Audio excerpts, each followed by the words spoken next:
તો આ તરફ બનાસકાંઠાના ઇકબાલગઢમાં લોકોએ જાતે જ રોડ રિપેર કર્યો. તંત્રએ ખાડાનું રિપેરિંગ કામ ના કરતા સ્થાનિકોએ જાતે કર્યું છે. 5 દિવસ પહેલા સંદેશ ન્યૂઝે અહેવાલ રજૂ કર્યો હતો. રેલવે ઓવરબ્રિજના ખાડાઓનો અહેવાલ રજૂ કરવામાં આવ્યો હતો અને યુવાનોએ સ્વખર્ચે સિમેન્ટ અને કપચીથી ખાડા પૂર્યા છે. તંત્રએ તો કામ ન કર્યું, પણ સ્થાનિકોએ જાતે પૈસા ખર્ચીને સ્વખર્ચે આ રોડનું કામ પૂરું કર્યું છે. સિમેન્ટ અને કપચીથી જે ખાડા હતા તે ખાડા સ્થાનિકો દ્વારા પૂરવામાં આવ્યા છે. બનાસકાંઠાના ઇકબાલગઢમાં દિવસ પહેલા અહીંયા આ બ્રિજ ઉપર આ ખાડાના કારણે એક એક્સિડન્ટ થયો હતો. હજી પણ એ માણસ ત્યાં પાલનપુર સિવિલમાં એડમિટ છે. ત્યારે પણ અમે એ સંદેશ ન્યૂઝના અહેવાલની અંદર અમે ઇન્ટરવ્યૂ આપેલું, પરંતુ આજ 4-5 દિન થઈ ગયા, આજ દિન સુધી કોઈ પણ એ કામકાજ કરવા માટે આવેલું નથી. તો સરકાર દ્વારા નવા બ્રિજ બનાવવા માટે આવે છે, પરંતુ જે નવા બ્રિજ બનાવ્યા બાદ જે એમના રિપેર કામકાજની ગ્રાન્ટ હોય છે તે લોકો આપતા અહીંયા નથી. વાત ગાંધીનગરની કરીએ તો ગાંધીનગરમાં ગૌમાંસના આરોપી સામે કાર્યવાહી કરવામાં આવી.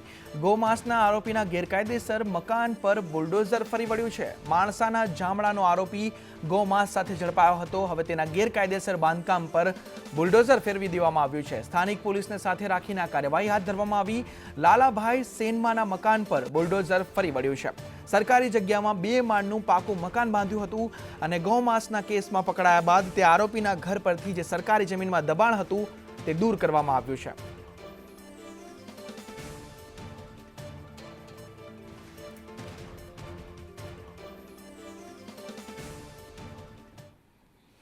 તો આ તરફ લખતરના ઉગમણા દરવાજા બહાર કુંભાર શેરી અને કાયદેસરની તળાવ પાસે 2 મકાનમાં તસ્કરોએ હાથ સાફ કર્યો છે. જેમાં ચૂડલી, બુટ્ટી, ચાંદીના સિક્કા, ચાંદીનો તુલસી ક્યારો, ચાંદીની ગાય, ચાંદીના ગણપતિ અને 20 રૂપિયાના 4 બંડલ સહિત 1 લાખના મુદ્દામાલની ચોરી કરવામાં આવી છે. અને ચોરી થતાં પોલીસે વધુ તપાસ હાથ ધરી છે. ઘરેણાં અને રોકડની પણ સુરેન્દ્રનગરની આ ઘટના છે. તસ્કરો દ્વારા હાથ ફેરો કરવામાં આવ્યો છે. આજ 30 તારીખે અમે સવારે 4:30 ઘરે આવતા જોયું તો અમારા ઘરના લોક બધા તૂટેલા હતા. પછી અંદર તપાસ કરી તો બધું વિખણ શીખણ પડ્યું હતું. પછી અમે પોલીસમાં કમ્પ્લેન કરી. પોલીસ આવ્યા, પોલીસે બધું તપાસ કરી અને અમારું જે જોયું એ બધું મેં જોયું. મારી બંગડી ચૂડલી જઈશે, બુટ્ટી જઈશે, રોકડિયા લગભગ 20ના બંડલ 3 થી 4 હતા એ ગયા. વસ્તુમાં બંગડી એક જોડી બુટ્ટી, 5 ચાંદીના સિક્કા, ગાય, ગણપતિ અને તુલસી ક્યારો, ચાંદીનો દોરો અને 20ના બંડલ 4 આટલી વસ્તુ ગુમ થયેલ છે. તો આ તરફ ઘૂસણખોરીને લઈ પોલીસની તપાસ ચાલી રહી છે. ત્યારે અમરેલીના ધારી પોલીસ દ્વારા પણ કોમ્બિંગ હાથ ધરવામાં આવ્યું. જુદી જુદી ટીમો બનાવી કોમ્બિંગ હાથ ધરવામાં આવ્યું હતું. હિમખીમડી, નવી વસાહત અને મેઇન બજારમાં તપાસ કરવામાં આવી. પ્રેમપરા વિસ્તાર સહિત વિવિધ વિસ્તારોમાં પોલીસે ચેકિંગ હાથ ધર્યું અને બાંગ્લાદેશીઓ અંગે પોલીસની ઝીણવટભરી તપાસ જોવા મળી રહી છે. રહેણાંક વિસ્તાર, મદરેસા અને મસ્જિદોમાં પણ પોલીસે તપાસ હાથ ધરી હતી. બાંગ્લાદેશી ઘૂસણખોરો અંગે આ તપાસ પોલીસ દ્વારા કરવામાં આવી હતી.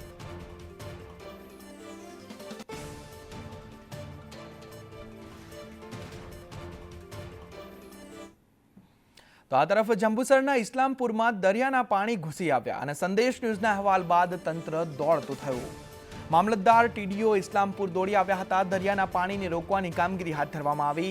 ગઈકાલે જ્યારે દરિયાના પાણી ઘૂસી આવ્યા હતા ત્યારે સંદેશ ન્યૂઝે અહેવાલ પ્રસારિત કર્યો હતો કે દરિયાના પાણી ઘૂસી આવ્યા છે અને તે અહેવાલ બાદ તંત્ર દોડતું થયું છે. ત્યારે દરિયાના પાણીને રોકવાની કામગીરી પણ તંત્ર દ્વારા હાથમાં ધરવામાં આવી છે. નવીન નગરી વિસ્તારમાં પ્રોટેક્શન વોલ તૂટી ગઈ હતી, જેને કારણે પાણી આવી ગયું હતું. હવે પ્રોટેક્શન વોલને બંધ કરવાની કામગીરી તંત્ર દ્વારા હાથ ધરવામાં આવી છે. સંદેશ ન્યૂઝના અહેવાલની આ ધારદાર અસર જોવા મળી રહી છે.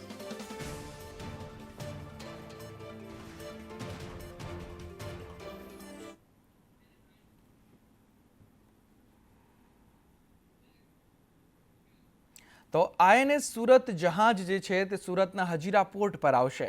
આવતીકાલે સવારે 11:30 વાગે અદાણી પોર્ટ પર જહાજ આવશે. પોર્ટ ખાતે આઈએનએસ સુરતનો સ્વાગત સમારોહ યોજવામાં આવશે. આવતીકાલે સવારે 11:30 વાગે અદાણી પોર્ટ પર જહાજ આવવાનું છે અને તેનો સ્વાગત સમારોહ પણ યોજવાનો છે. રાજ્યસભા સાંસદ ગોવિંદ ધોળકિયા ત્યાં ઉપસ્થિત રહેશે. ત્યારે આઈએનએસ સુરતનું આવતીકાલે સ્વાગત કરવામાં આવશે.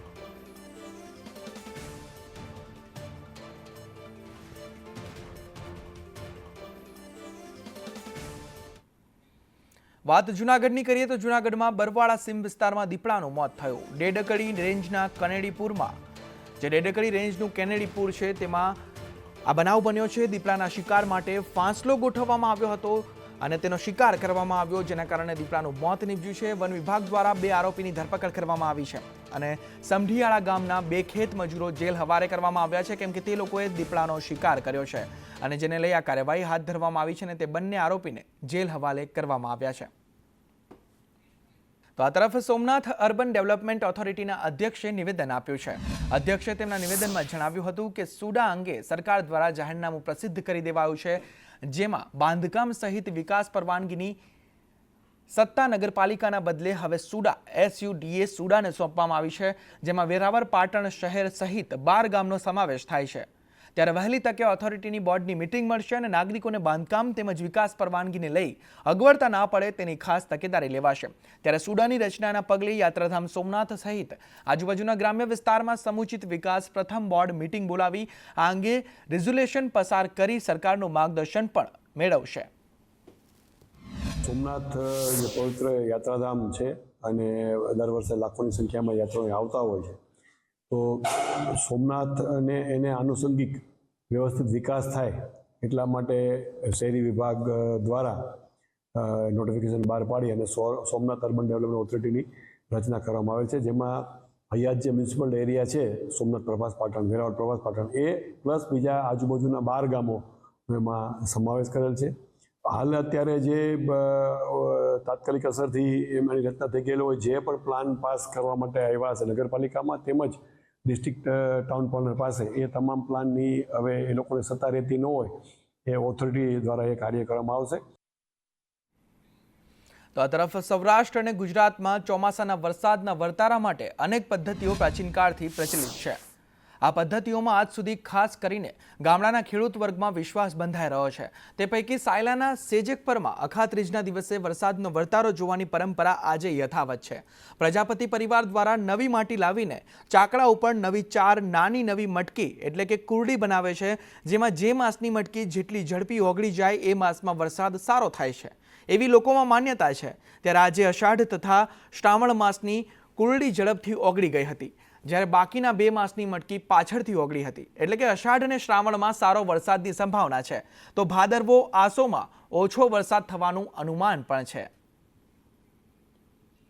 અખાત્રીજના દિવસે વૈશાખ સુદ 30ને દિવસે અખાત્રિયા કરવી છે. 4 માસ ઉતારવી છે: અષાઢ, શ્રાવણ, ભાદરવો અને આસો. આ એક માન્યતા જૂની કાયમથી છે અને સૌને ગામ લોકોને બધાને વિશ્વાસ પૂર્ણ હોય છે. તો પેલું આહાડનું બટકુડું સારું ઓગળ્યું, પછી શ્રાવણનું પણ સારું ઓગળ્યું અને ટીકડી આહો અને ભાદરવામાં વરસાદ થોડોક ઓછો છે. આ તરફ અમદાવાદમાં રથયાત્રાની તૈયારીનો આજથી પ્રારંભ થયો. સુપ્રસિદ્ધ જગન્નાથ મંદિરમાં રથ પૂજાનું આયોજન કરવામાં આવ્યું. અક્ષય તૃતીયાનું પાવન પર્વ પર આ તૈયારીની શરૂઆત કરવામાં આવી. અખાત્રીજનો આજે દિવસ હતો ત્યારે આ પ્રારંભ કરવામાં આવ્યો છે. જગન્નાથ મંદિરમાં ઐતિહાસિક રથની ચંદન પૂજા કરવામાં આવી છે. અખાત્રીજ પર ચંદન યાત્રાનું વિશેષ મહત્વ રહેલું છે. ચંદન પૂજા બાદ વિધિવત રીતે રથનું સમારકામ કરાય છે અને જગન્નાથજીની ચંદન યાત્રામાં સાધુ સંતો પણ હાજર રહે છે.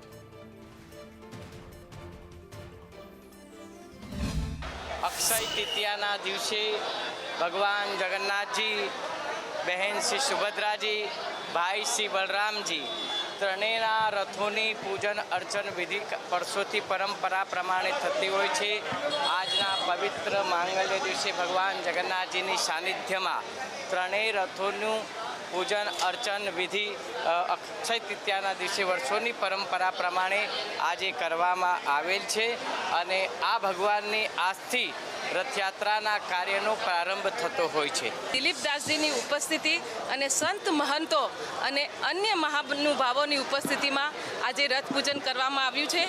આ રથ પૂજન માત્ર ને માત્ર રથ પૂજન નહીં, આ પરમાત્મા સ્વરૂપ રથ છે જેનું પૂજન જે અષાઢી બીજે ભગવાન જગન્નાથજી નગર યાત્રાએ સૌએ ભક્તોને દર્શન કરવા નીકળવા છે, એની આજે પૂજન કરવામાં અખાત્રીજનું પર્વ એટલે વણજોયું મુહૂર્ત ને અખાત્રીજના પર્વ પર સુપ્રસિદ્ધ જગન્નાથ મંદિર કે જ્યાં રથ પૂજાનું આયોજન કરવામાં આવતું હોય છે ને પરંપરાગત રીતે રથ પૂજા આજે કરવામાં આવતી હોય છે। ચંદનથી રથ પૂજા બાદ ભગવાન જગન્નાથજીની રથયાત્રાનો તૈયારીઓનો શુભારંભ કરવામાં આવે છે। ત્યારે આ પ્રસંગે અમદાવાદના મંદિરના જગન્નાથ મંદિરના મહંત દિલીપદાસજી, અમદાવાદ મેયર સહિત તમામ લોકો અહીંયા ઉપસ્થિત રહ્યા હતા અને સાધુ સંતોની હાજરીમાં વૈદિક મંત્રોચ્ચાર સાથે રથ પૂજા કરવામાં આવી હતી અને હવે આગામી ટૂંક જ દિવસોમાં આ રથ પૂજાની શરૂઆત બાદ રથનું સમારકામ કરવામાં આવશે, રંગ રોગાણ કરવામાં આવશે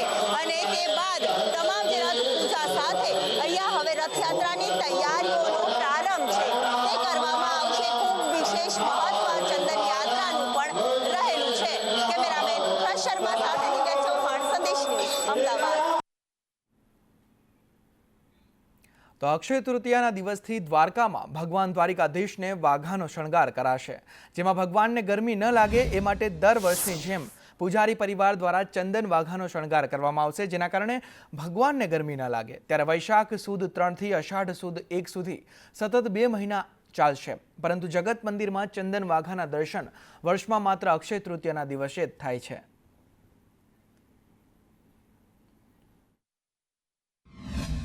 અક્ષય તૃતીયાનો દિવસ એવો છે કે ભગવાન દ્વારકાધીશને અંગ ઉપાંગમાં ચંદન વાઘા એટલે કે ચંદનના લેપ, એની અંદર કેસર, કસ્તુરી, ગૌલોચન, ગજમણી, જે કાંઈ દુર્લભ અને અલભ્ય વસ્તુઓ જે છે, જે ફક્ત પ્રભુ માટે છે, ઠાકુરજી માટે છે, અને પુષ્પના શ્રૃંગાર ભગવાનને આ અક્ષય તૃતીયાના દિવસે ભગવાન દ્વારકાધીશને અર્પણ કરવામાં આવે છે। તો સાબરકાંઠા જિલ્લાના મોટાભાગના ગામોમાં આ પરંપરા આજે પણ સચવાયેલી છે। હિંમતનગરના નિકોડા ગામે અખાત્રીજની અલગ રીતે જ ઉજવણી કરવામાં આવે છે। એક સાથે 100થી વધુ ટ્રેક્ટર એક જ ખેતર ખેડીને ગામ લોકો અખાત્રીજની ઉજવણી કરે છે। સામાન્ય રીતે શહેરોમાં લોકો અખાત્રીજના દિવસે સુવર્ણની ખરીદી કરતા હોય છે, સોનાની ખરીદી કરતા હોય છે, પરંતુ અહીંના ખેડૂતો અખાત્રીજના દિવસે નવી ખેતીનો પ્રારંભ કરતા હોય છે અને આ પ્રારંભ ભગવાનના ખેતરથી શરૂ કરવામાં આવે છે। અગાઉ બળદોની પૂજા કરવામાં આવતી હતી, જો કે સમય બદલાતા હવે પશુ લુપ્ત થયા પછી બળદોનું સ્થાન ટ્રેક્ટરે લઈ લીધું છે। હાલમાં બળદની જગ્યાએ લોકો ટ્રેક્ટરની પૂજા કરે છે અને વણજોયેલ મુહૂર્ત સાથે ગામના અન્ય લોકોના સાથ સરકારથી નવું વર્ષનો પ્રારંભ પ્રકૃતિનું પૂજન કરીને પોતાની પ્રકૃતિ પ્રત્યે આદર પ્રગટ કરે છે। ભગવાનને વર્ષ સારું જાય તે માટે ખેડૂતો પ્રાર્થના કરે છે અને પુરુષો અને મહિલાઓ ભગવાન યોગેશ્વરના ખેતરમાં ટ્રેક્ટર લઈને પહોંચે છે। ત્યાં ટ્રેક્ટરની પૂજા થયા બાદમાં પહેલું ખેડાણ ભગવાનના ખેતરથી શરૂ કરવામાં આવે છે।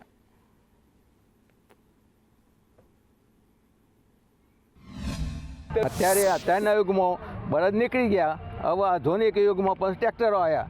તે ટ્રેક્ટરો આવ્યા પણ દાદાની પ્રેરણાથી પાછું જે ભૂલાઈ હતું ને એ પાછું તાજું કર્યું અને આ બધું જે થયું હોય ને દાદાની પ્રેરણાથી જ અમે પછી ટ્રેક્ટરથી હળુતા કરવા માંડ્યા। આજથી 20 વર્ષ પહેલાં એક જ સાથે ખેડવાનું કારણ શું? તો બધાનો એક જ નિર્ણય, એક જ ભાવ થાય અને ભગવાનના નિમિત્તે જ આ બધું કાર્ય થતું હોય છે। ભગવાનના ખેતરમાંથી જ્યારે શરૂઆત કરીએ તો આખું વર્ષ ભગવાનના માટેનો એક પ્રેમ ઊભો રહે, ભગવાન સાથેનો સંબંધ દ્રઢ થાય, એના માટે કરીને વર્ષોથી અખાત્રીજના દિવસે ભૂમિ પૂજન થાય। કેટલા ખેડૂતો? અમારા ગામમાં તો લગભગ મેક્ઝિમમ 100 થી 125 ખેડૂતો જોડાતા હોય છે, પણ સમગ્ર વિશ્વની અંદર પરમ પૂજ્ય દાદાજીના 10,000થી વધારે ઉપરાંત યોગેશ્વર કૃષિના પ્રયોગ છે, એની અંદર બધા લોકો પોતાની કર્મકુશળતા ધરવા માટે આજે પૂજન કરતા હોય છે। દાદાજીનો આ પ્રયોગ છે અખાત્રીજના દિવસે આખા ગામના ખેડૂતો આ પૂજારી તરીકે આ ખેતરમાં આવે છે અને આખા ગામના ખેડૂતો ખેડે છે ખેતરને અને દર મહિને પૂજારી તરીકે અમે અહીંયા પૂજા કરવા માટે આવીએ છીએ અને આ સ્વાધ્યાય પરિવાર આખો એકત્રિત થાય છે આ દિવસે અને આ પોતાના સાધનની પૂજા થાય છે, ખેતીના ઓજારોની પૂજા થાય છે, ખેતરની પૂજા થાય છે। તો ખંભાતના દરિયા કિનારે અખાત્રીજને લઈ માનવ મહેરામણ ઉમટી પડ્યો. દરિયાનું પાણી નજીક આવતા શહેરીજનોમાં આનંદ જોવા મળ્યો છે. ખંભાતનો દરિયા કિનારો છેલ્લા ઘણા સમયથી શહેરની નજીક આવી રહ્યો છે તેવા તર્ક વિતર્ક સર્જાયા છે અને શહેરની નજીક આવી રહ્યો છે, જેને લઈ શહેરીજનોમાં ભારે ઉત્સુકતાનો માહોલ સર્જાયો છે અને મોટી સંખ્યામાં માનવ મહેરામણ ઉમટી પડ્યું હતું ખંભાતના દરિયા કિનારે. અને એમાં આજે અખાત્રીજનો પર્વ, જેને લઈ આપ દ્રશ્યોમાં માનવ મહેરામણ પણ જોઈ શકો છો.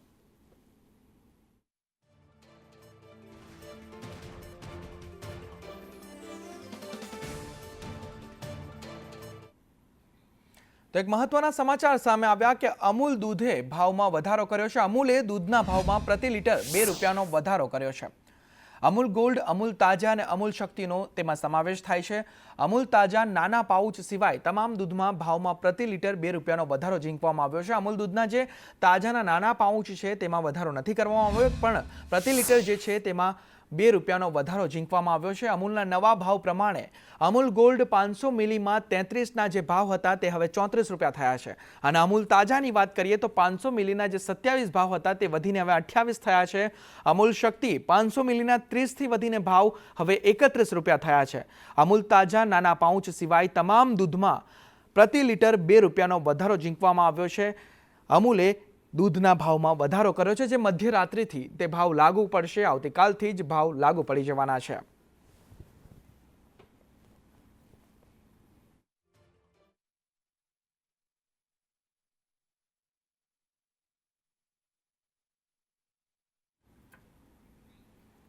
તો ભાવનગરમાં સ્થાપના દિવસ નિમિત્તે ભાવનગર જન્મોત્સવ સમિતિ દ્વારા પુષ્પાંજલિ કરવામાં આવી હતી. રાજવી ભાવસિંહજી તેમજ કૃષ્ણકુમાર સિંહજીની સમાધિ સ્થળે પુષ્પાંજલિ કરવામાં આવી હતી. આ સાથે જમ્મુ કાશ્મીરમાં થયેલા આતંકી હુમલાને લઈ કાર્નિવલ બંધ રાખવામાં આવ્યો હતો. જન્મોત્સવ સમિતિ દ્વારા આ પુષ્પાંજલિ અર્પણ કરવામાં આવી હતી. ભાવનગરનો આજે 303મો જન્મદિવસ છે, તેને લઈ પુષ્પાંજલિ અર્પણ કરવામાં આવી હતી. ભાવનગરના દરેક નાગરિકને ભાવનગર સ્થાપના દિવસ નિમિત્તે હાર્દિક શુભેચ્છા પાઠવવા માંગુ છું અને સાથે સાથે એટલું જ કહેવા માંગુ છું કે જેટલું ગૌરવશાળી આપણું ભાવનગરનો ઇતિહાસ છે અને પ્રજાવત્સલ પ્રાતસ્મરણીય અને એક નામદાર મહારાજા કૃષ્ણકુમારસિંહજીનું જે સપનું હતું અને એમના શબ્દો કે મારી પ્રજાનું કલ્યાણ, આજે અમે બધા મારા સાથી નગરજનો સાથે રહીને એકતાથી ભાવનગરનો વિકાસ કરશું. મારી સાથે આજે અહીંયા ઉપસ્થિત જ્યારે માનનીય જીતુભાઈ પણ છે, મેયરશ્રી પણ છે, તો એમને પણ અમે વચન આપીએ કે અમુક વાર જ્યારે ભાવનગરની વિકાસની વાત આવીએ ત્યારે આપણે પક્ષાપક્ષી એક બાજુ મૂકી દેવાનું. કોઈ પણ ધર્મ, કોઈ પણ જ્ઞાતિ એનું મહત્ત્વ નથી. આપ એક ભાવનગરી છો, એ જ મહત્ત્વનું છે. ભાવનગર જન્મોત્સવ સમિતિ દ્વારા સતત 10મા વર્ષે આ ઉત્સવની ઉજવણી સૌ ભાઈઓનું ભેગા મળીને કરી રહ્યા છે. ભાઈ જયેશભાઈ, રણધીરસિંહજી, ગિરીશભાઈ, તમામ મિત્રો અને અમે સૌ સહયોગી બનીને આ કાર્યક્રમમાં આપ સૌ પણ જાણો છો રંગારંગ રીતે કાર્નિવાલ તરીકે ભાવનગર સ્ટેટનો પરિવાર પણ હાજર રહેતો હોય છે. પણ કમનસીબ ઘટના એ હમણાં જ પહેલગામમાં ઘટી છે. ભાવેણાના પિતા પુત્ર યતીશભાઈ અને સ્મિત, એક કુમળો યુવાન, એ નથી રહ્યા, અનેક લોકો નથી રહ્યા.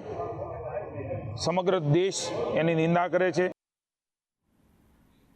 તો આ તરફ ગાંધીનગરમાં કલોલમાં આરોપીના ઘર પર બુલડોઝર ફરી વળ્યું.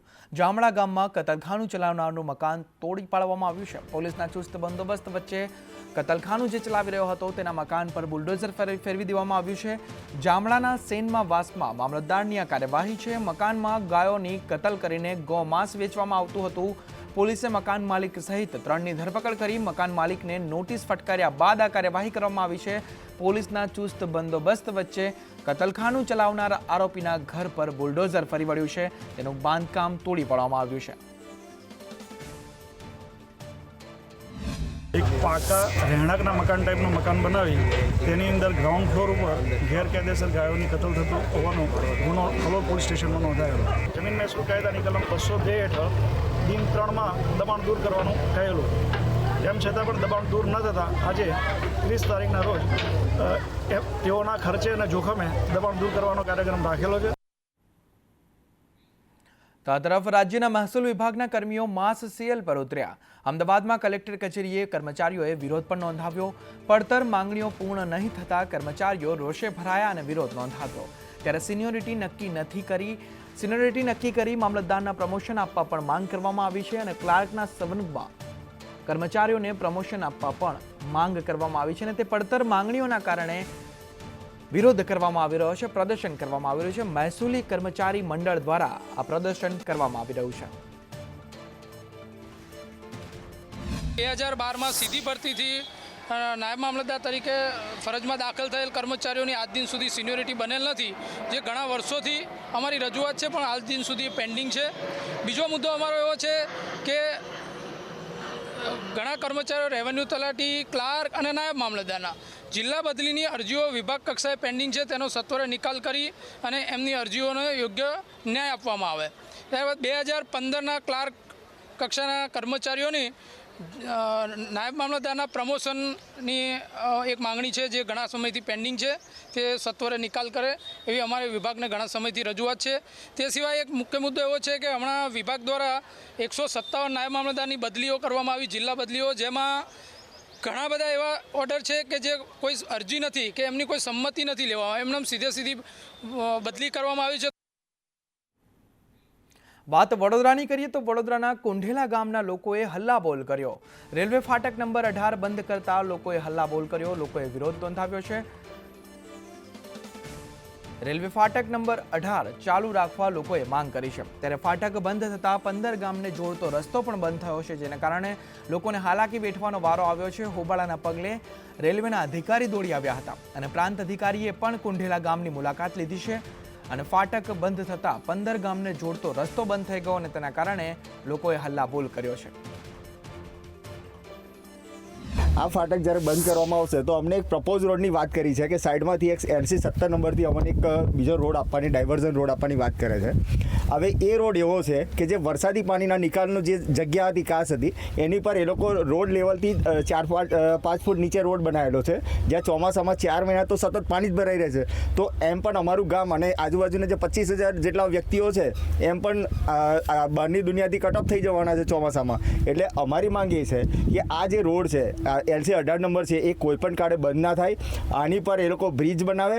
જે રજૂઆત છે સાચી રજૂઆત છે અને ખોટી રીતે આ રીતે ફાટક બંધ કરવાની વાત કરવી અને લોકોને હેરાનગતિ કરવી, આ ફાટકો બંધ કરવા પાછળ લોકોને હેરાનગતિ ના થાય એવું હતું, પણ જ્યાં હેરાનગતિ થતી હોય ત્યાં એવા ફાટક બંધ કરવા નથી. અને અહીંયાની જે માંગણી છે ઓવરબ્રિજ આપો કે બીજી કોઈ વ્યવસ્થા કરો, પણ આ ફાટક બંધ નહીં. 18 નંબર ત્યાં આગળ જે કાયદાકીય પ્રક્રિયા છે એને અનુરૂપ જોઈન્ટ વિઝિટ કરી અને વાંધા સુનાવણીની કાર્યવાહી કરી અને સાથે સાથે પંચકેસ મુજબની સમગ્ર પરિસ્થિતિનું અત્યારે અવલોકન કરવામાં આવેલ છે અને ભવિષ્યમાં એ બાબતે જે છે એ લોકોને સાથે રાખીને યોગ્ય નિરાકરણ લાવવામાં આવશે.